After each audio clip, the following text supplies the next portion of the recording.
अरे हाँ भाई, अभी घर से निकला हूँ। अरे शाम को दूध देने आता हूँ तो अंधेरा हो ही जाता है। हाँ हाँ हाँ, अरे आ रहा हूँ। बताइए मेम साहब, लोगों को 2 मिनट भी सब्र नहीं है। ये बात तो आपने बिल्कुल सच कही अंकल। अच्छा मेम साहब, मैं कल आके आपके साथ हिसाब कर जाऊंगा। जी जी जी। आखिर ये सोने की चेन है तो है क्या?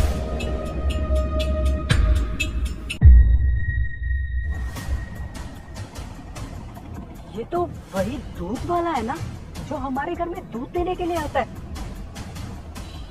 अरे इसके गले में मेरी बीवी की सोने की चेन। साले हरामजादे, ये मेरी बीवी की सोने की चेन तेरे गले में क्या कर रही है? पक्का तूने ये चेन हमारे घर से चोरी करी होगी।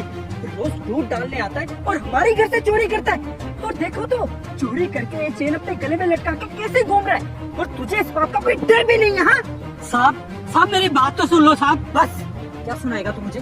यही सब बोलेगा ना कि मैंने ये चोरी नहीं की है, मुझे तो रोड साइड पे कहीं पे गिरी हुई मिली थी। यही सब कहानियां बनाएगा ना, बोल हरामजादे।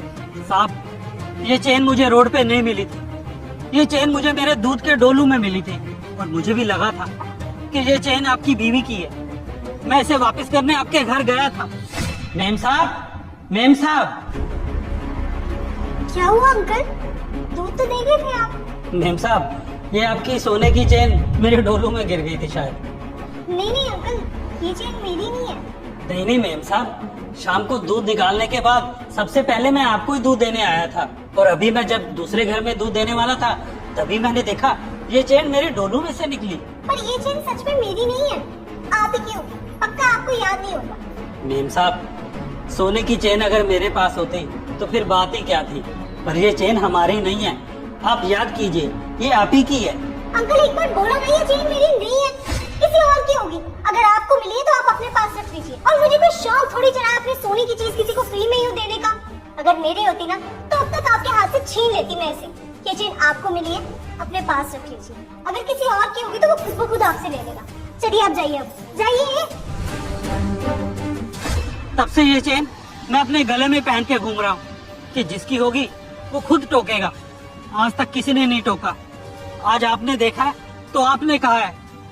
मैं भी मानता हूँ कि ये चेन आप ही की है। आप ले लीजिए साहब, मुझे चाहिए नहीं। ले लीजिए आप। ये चेन है तो मेरी बीवी की, पर उसने ये चेन तुझे क्यों दी? और देने के बाद जब तू उसे वापस करने के लिए गया, उसने लेने से मना क्यों कर दिया? अब मुझे ये पता करना है। तू चल मेरे साथ घर चल। अब बोलोगे तुम कि तुम इससे ये सोने की चेन लेने से मना क्यों कर रही थी? क्योंकि ये चेन हमारी ही है। बोलो। जब थोड़े दिन पहले ये हमारे घर पे दूध देने आए थे तब।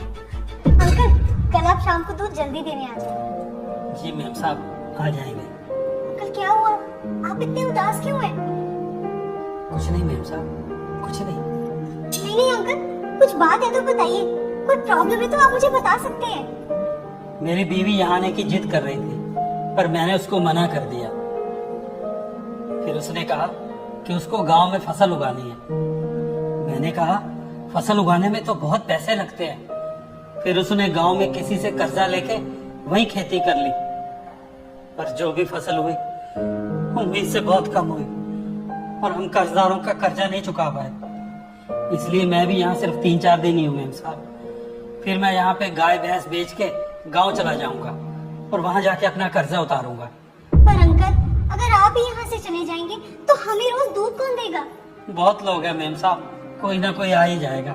नहीं अंकल, हर किसी पे आप जैसा विश्वास थोड़ी कर सकते हैं। आप चाहे तो मैं आपके पैसे से मदद कर सकती हूँ।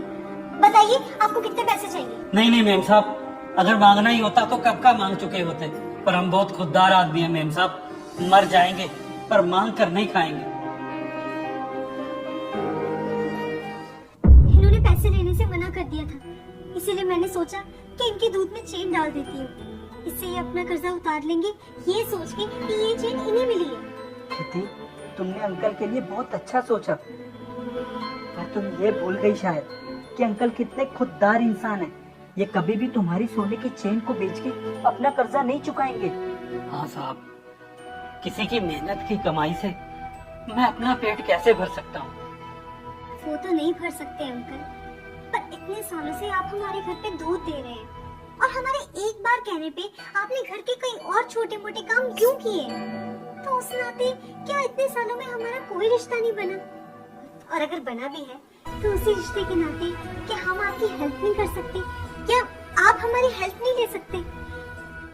पर मैम साहब मैं क्या मैम साहब अंकल अंकल हम आपको कुछ पैसे देंगे, आप वो पैसे अपने गांव ले जाना और आपके घर का जितना भी कर्जा है ना उन पैसों से चुका देना और धीरे धीरे करके हमें वो पैसे वापस लौटा देना। हम आपको पैसों के लिए कभी भी परेशान नहीं करेंगे। अब प्लीज कुछ भी मत बोलना, ठीक है?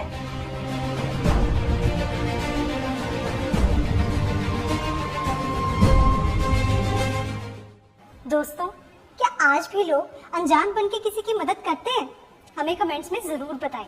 और अगर ये वीडियो पसंद आई हो तो इसे लाइक और शेयर जरूर करें। धन्यवाद।